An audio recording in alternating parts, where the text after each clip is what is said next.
Oh my goodness, guys! Holy damn! I'm just taking a moment to process this, but they weren't lying.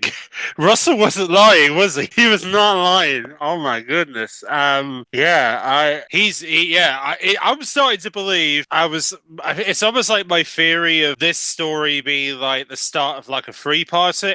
It almost feels like it kind of feels like the whole Utopia plot line, the whole Harold Saxon plot line that you may, well, for anybody who hasn't seen, didn't get a chance to see it, I do recommend you go look back at that series. Brilliantly well done. Russell turned that what was originally meant to be a two-parter, he turned it into a three-parter, which also involved a certain friend of the Doctor's. We will not mention the name. Also joined him in the occasion, but yeah, it was a really great finale. That finale, the way they had David Tennant's 10th Doctor battling John Simm's Master, it almost felt like at one point you were kind of feeling the 10th Doctor was going to lose that fight, but he was able to overcome the Master regardless of that fight, which was incredible. And I feel like tonight's episode is an equal to basically it trying almost like they are recreating that moment with the opposite version of the Master, the certain Time Lord we have, or the Time Lady, should we say, who has not been seen since Classic Who. I know it sounds crazy. It's been since Sylvester McCoy's reign, as well, ever since Sylvester McCoy came into Doctor Who in the late 80s was the last time we saw this character. Now this character, it's incredible. I honestly, it's been a long time coming. I'm going to admit, it's been a long time coming. In fact, let's be fair. Ever since the 50th anniversary, when Moffat was like, "Oh, nobody knows who the Rani is," a lot of people knew who the Rani was. It's just it was baffling to me that never once thought, "Let's bring this character back." It had to come to Russell for this to happen. The fact that, and also that's the crazy. The fact that Russell went out of his way to bring this character back when Stephen Moffat had opportunities to bring this character back, specifically in the 50th anniversary, and he chose not to bring this character back any point in his run of Doctor Who. It baffles me to this day that Moffat never once sat down and thought, okay, maybe we should bring this character back because it might be relevant to what was going on with the 11th Doctor at the time. Russell finally was the one to pull the trigger, and I love it. I love the fact that he finally did it because at least some showrunner within the Doctor Who legacy actually cares about what the fans wanted for so long and said, you know what, let's bring this character in. I think a lot of fans have been waiting for this moment, and I'm glad that Russell's on board with us a lot more when it comes to who should return more often. Sort of start from the top because we might as well, because because I feel like there's stuff in this episode that is going to be relevant to not just next week, but also the final episode, Reality War. We know that's going to be the longer episode out of the two. So we know that there are seeds planted in this story that will tie into whatever happens the next 2 weeks, right? We know it's going to combinate with some. So the first thing we need to point out when we're talking about this story, obviously, Ryland's in the story. It was really cool to see Ryland. You could tell that Ryland was having a blast being the presenter of the Interstellar Song Contest, even though obviously he's not usually on the stage in Eurovision.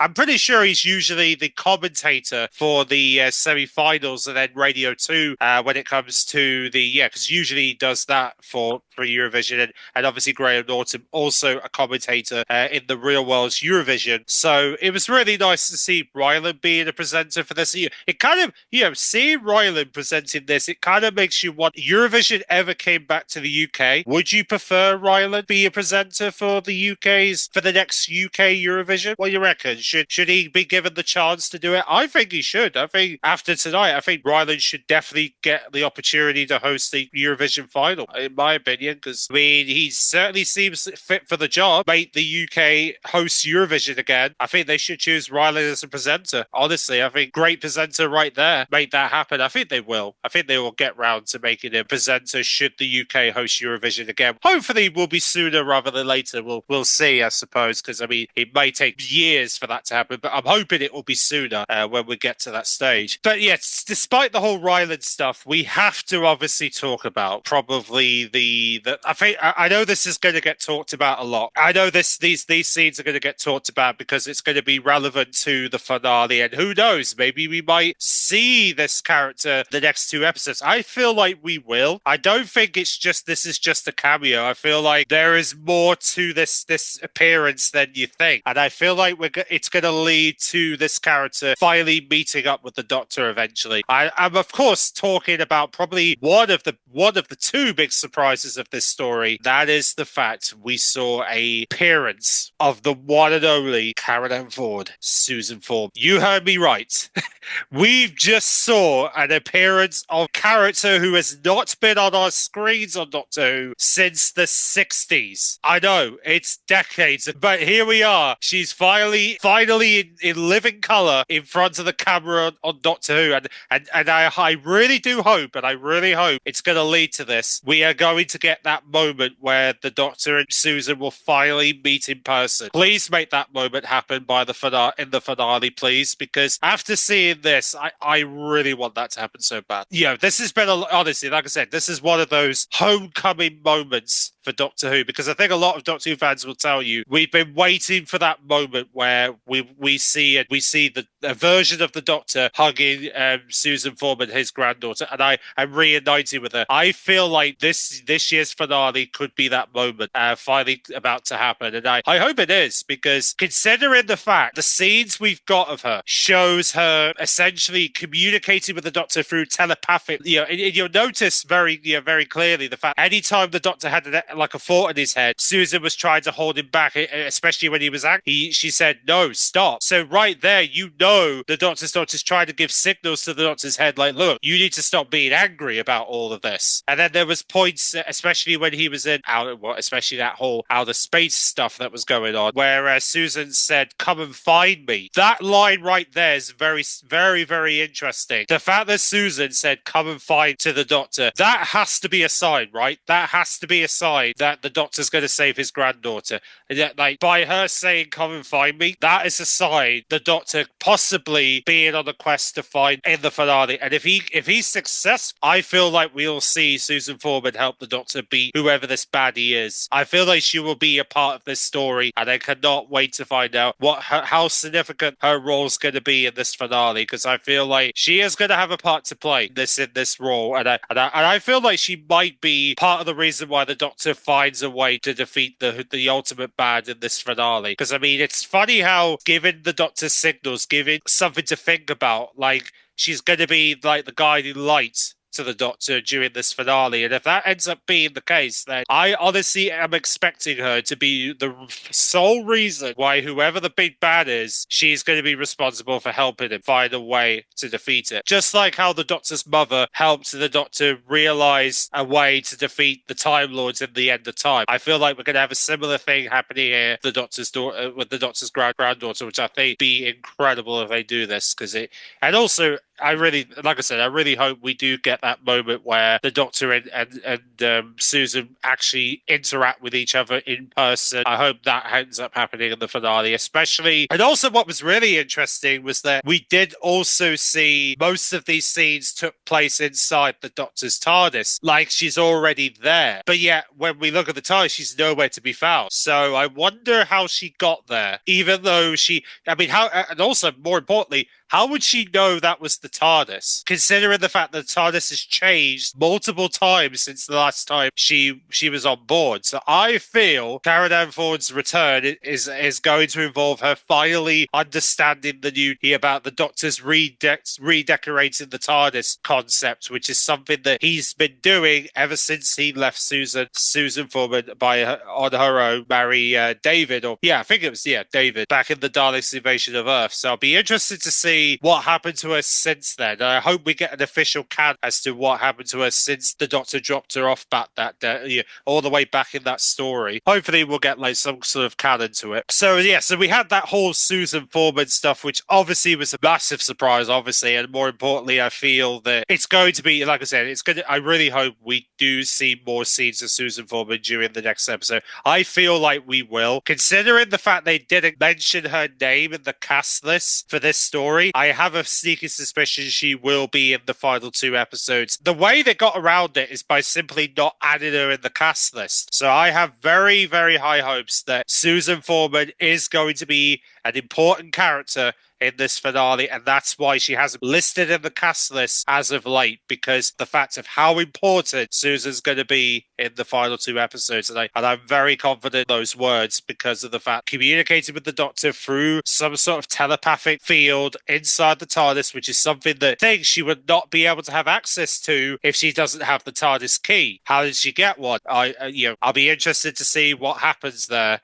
Especially the fact that she was able to get into Shooty's TARDIS to communicate these feelings to the Doctor. So clearly there's something going on there that doesn't add up, but also it might be important. Now, so that's like I said, that's the whole Susan Foreman stuff that obviously going to be a major surprise to a lot of people to finally see her in the flesh in Doctor Who for the first time since the 60s. Hopefully we're going to see more of her next week and the finale. I feel like we will. Other highlights for this story, obviously another pointer of this story is, of course, we did see Graham Norton. Unfortunately, the Graham Norton character was a hologram who basically was there to kind of tell you the history of the Interstellar Song Contest, which was one of the scenes that they did was basically him telling the story about how important talking about the history of the Interstellar Song Contest when the Doctor was in that museum part of the Harmony Arena. Later on, the hologram returned and talks about the Earth being destroyed, where he said, oh yeah, there was this massive, talking about the whole massive event that happened on the 24th of May. Obviously, once again, drawing back to that date, 24th of May, and this is the first time the Doctor hears about the Earth being destroyed on the 24th of May, because obviously the Doctor's been wondering why he couldn't get back to that date. It turns out that the Earth was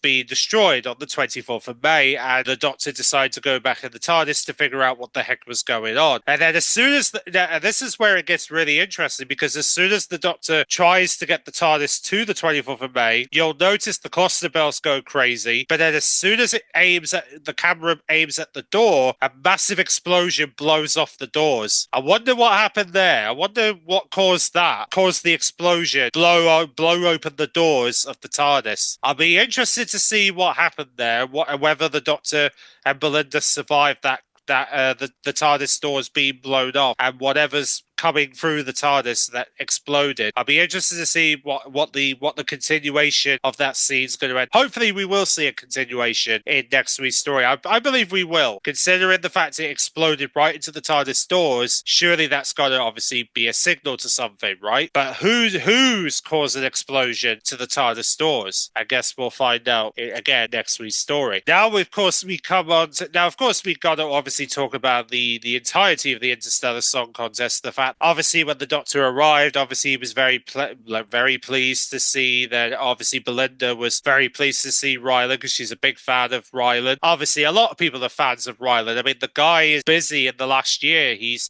done Eurovision. He's done This Morning on ITV. He's done like travel stuff, BBC as well. Guy's been busy. Like, he's been having a very busy year last year or so. So it was really cool to see Belinda be very excited to see Rylan, and then eventually they find out that they're in the Interstellar Song Contest in the Harmony Arena. And obviously the Harmony Arena is essentially an entire arena that is floating in space with a protected bubble, that keeps everybody in the arena. But obviously we find out that whole kid guy was trying to disable the bubble so that people would die in outer space. And obviously the Doctor caught in that wind along with the TARDIS, but he nearly froze if it wasn't for Susan Foreman.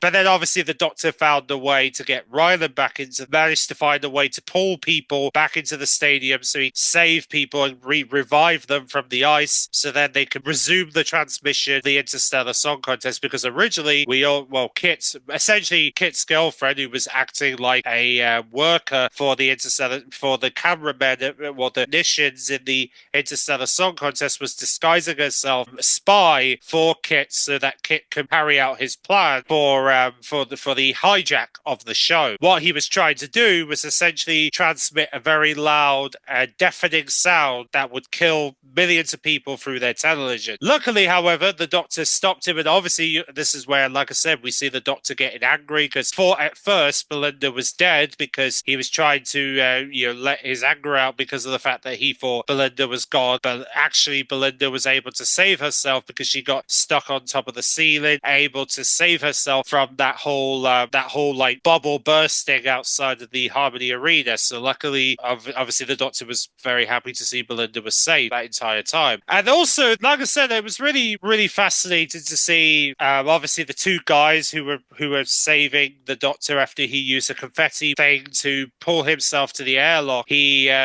kind of made friends with them for a bit, whereas they were trying to do everything they can to revive him because the Doctor had a bit of ice from when Kit pulled the people into outer space. Yeah, it was really, like I said, very dramatic. A lot of twist and turn story for the Interstellar Song Contest. A lot of gripping moments in this story. I will kind of also say, but obviously all of this stuff with the Interstellar Song Contest was obviously going to lead to a big event, which exactly that's what happened. And also this is where we come to the Mrs. Flood section, right? Because what was really interesting is that when we see Mrs. Flood for the first time in this story, she's in the audience, right? And she had these special glasses spying on the Doctor, looking at the Vindicator, and she said, "Oh, well done, Doctor. You've activated your beam. You've carried out my final part of the piece of my plan." It almost sounds like Mrs. Flood, the Doctor was going to use the Vindicator in that area, and he was going to use it, and she basically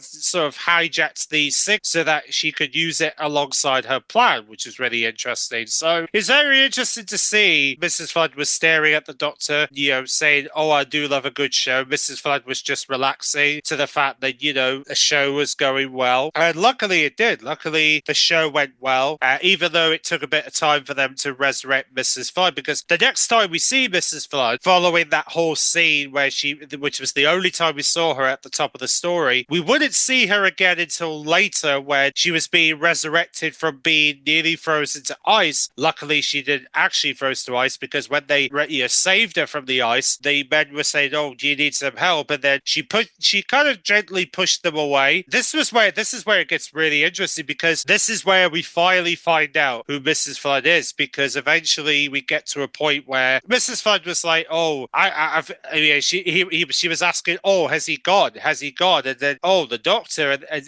then they were like, 'How do you know the Doctor?' And then it turns out that she was like, 'Oh yeah, I needed to know my details, especially being a very busy old time lady.'" Key word there. Time lady. Well, to be fair, that basically confirmed to me that that was basically the Time Lord speech right there. Hey, I'm a time lady. She was basically a Time Lord, but the regeneration energy also gave it away, because as soon as she said regeneration energy comes out, lo and behold, she ends up bi-generating. So yes, so now we have another Time Lord bi-generated following the Doctor's bi-generation, and we all thought, "Oh, could this be the Doctor's another Doctor bi-generation happen?" Turns out that wasn't the case, because it turns out Mrs. Flood was in fact the entire time the Rani. Yes, she was disguised as the Rani and was a part of that character. And then obviously by the time she bi-generated, we finally got to see this actress who has been rumored to be a part of Doctor Who for weeks now, has finally been introduced to us as the young version, the Rani. So yes, Russell finally brings back the Rani since the 80s, which is really finally get the return of the Rani. That basically now means that Mrs. Flood is part of the Rani this entire time, which is brilliant, which means that we're essentially getting two versions of the Rani. We're going to get the Mrs. Flood version of the Rani, the actual Rani, who is the younger one, the younger actress playing the actual Rani Time Lord that we haven't seen since the 80s, which is brilliant way to set up the reveal for the Rani by using a bi-generation to disguise two different versions of the Roddy, the Mrs. Flood version and the actual Roddy version, which is the younger looking one. So now we know that the Roddy is going to be one of the big baddies the Doctor will have to confront in this finale, which is going to be really cool. So I'll be interested to see whether Conrad works with the Roddy. Will she work with the Roddy? I think she will. I think we're going to see the Roddy collaborate with Conrad in creating a wish, bring his reality to life. I feel like the Roddy might have some tie-ins with Conrad, and we're going to finally see how that works in next week's story. And it was honestly, what a great reveal. What a great reveal for the Roddy. I honestly have to say a 10 out of 10. I think that was really perfect the way they shocked me in general by showing a bi-generation between Mrs. Flood and the Roddy and creating essentially two different versions of the Roddy that are now existing together in the world of Doctor Who, which is incredible. But yeah, I would like to know for the comment section what you make of the Roddy's reveal in the comment section below. Are you very happy to see this character come out? Are you happy about the actress who's playing the Roddy? Do you reckon they've picked the right person to play her? I mean, we only hear her, she's only done a speech so far, but I can't wait to see what she does next week, because maybe that will sell the character to us as she finally becomes the Roddy for the rest of the finale to Who this year, which is going to be great. And hopefully we'll see more of this character in the near future. Now, also another thing to note is that we didn't get any next time trailers for Wishworld. That is something to keep in mind here. There was no trailers whatsoever for Wishworld. They took that trailer out of the episode, rightfully so, because obviously it's going to be, well, I'm actually surprised it wasn't a to be continued tagline before the credit. There was no to be continued. It was simply get to the credits, show the reveal of Mrs. Flood, and then just end the show. But I have a feeling, though, maybe there might be a chance that BBC One might have a trailer for Wishworld potentially tomorrow, should they decide to upload one, which, I mean, I'm hoping, if they do, I hope they're not going to spoil it. I'm hoping they're going to pick out the spoiler-free footage if they can. Obviously, because obviously Russell's not going to want anything to be spoiled from the next 2 weekends of Doctor Who. So if they are going to be doing a trailer for Wishworld, they're going to need to pick some spoiler-free clips that won't give anything away. I really hope they do, and I feel like they're going to do that just to make sure that they at least advertise next week's Doctor Who spoiler-free territory, which I think is what they're probably likely going to do tomorrow, should they upload that trailer to the channel. I feel like we will. I feel like we're going to see a Wishworld trailer tomorrow on BBC One, so definitely keep an eye on my channel should BBC decide to release a Wishworld for next week's story. I have a sneaky suspicion they're going to do it, even though some people will agree they shouldn't do it and they should just wait till next week and then transmit it and then maybe do a trailer for Reality War. They could do, but we'll have to wait and see. Maybe they will. Maybe they'll do that, but I have a sneaky suspicion we're going to get a trailer for Wishworld tomorrow from the BBC, or maybe later tonight we get one. Who knows? But all the seriousness, though, I love the atmosphere they did for the Interstellar Song Contest. I mean, we only heard 2 songs in this contest, even though there were sounds from the rehearsals of the Interstellar Song Contest, which that was what Kit was using to pretend that the broadcast was on when technically no one was live. Like I said, they decided to cut off the transmission so that, but either way, it was really, I honestly believe that it was a really cool concept, the whole alien themed Eurovision. Will we see this song contest return in Doctor Who in the future? I'm not too sure. I'm not too sure if we're going to see an episode like this again. I feel like they're more likely to do something less toned than a Eurovision themed episode. Maybe they will. Maybe they might go back to this concept at some. I feel like they're going to be pushing away from stuff like this in the next series because they want to experiment with new ideas, which is perfectly understandable that they're going to want to do something different for series 3 to do with Eurovision, which is very,